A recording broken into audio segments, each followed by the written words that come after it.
ধন্যবাদ দর্শক, আমরা এখন উপস্থিত আছি হাজী ফয়েজউদ্দিন উচ্চ বালিকা বিদ্যালয়ে। আমাদের সাথে এখন আছে খুলনা 2 এর সংসদ সদস্য প্রার্থী নজরুল ইসলাম মঞ্জু, জনাব নজরুল ইসলাম মঞ্জু। আমরা তার কাছে শুনবো আজকের আমাদের নির্বাচনের সার্বিক পরিস্থিতি।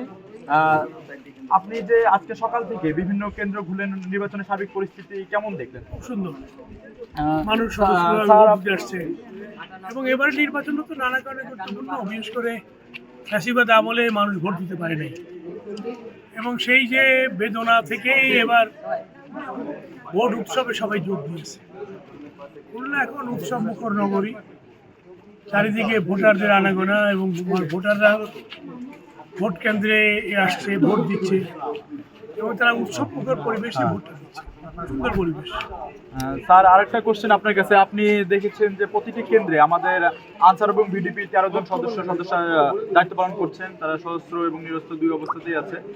তাদের সম্পর্কে আপনি যদি কিছু বলতেন, তাদের দায়িত্ব পালন এবং পেশাদারিত্ব সম্পর্কে। আইন শৃঙ্খলা বাহিনী খুব ভালো কাজ করছে। এবারে নির্বাচন তো একটি নিরাপদ পরিবেশ গড়ার জন্য বারবার আমরা বলেছিলাম এবং নির্বাচনের দিনই কিন্তু সেই কাজটি হয়েছে। ভোটাররা নিরাপদ আছে, পরিস্থিতি খুবই সুন্দর এবং আইনশৃঙ্খলা বাহিনী গত 2 দিন ধরে কাজ করছে।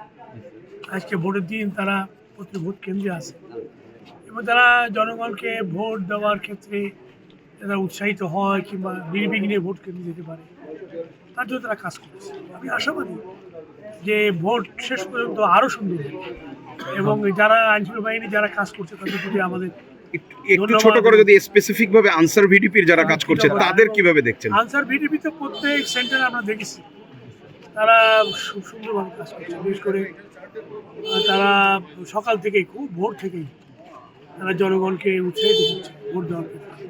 বিশেষ করে মহিলারা যারা অসুস্থ তাদেরকে ভোট কেন্দ্রের ভিতরে নিয়ে যাওয়া এবং আবার রিক্সা উঠে দেওয়া এবং এতে মানুষ উপকৃত হয়েছে। ভোটাররা তাদের প্রতি সন্তুষ্ট।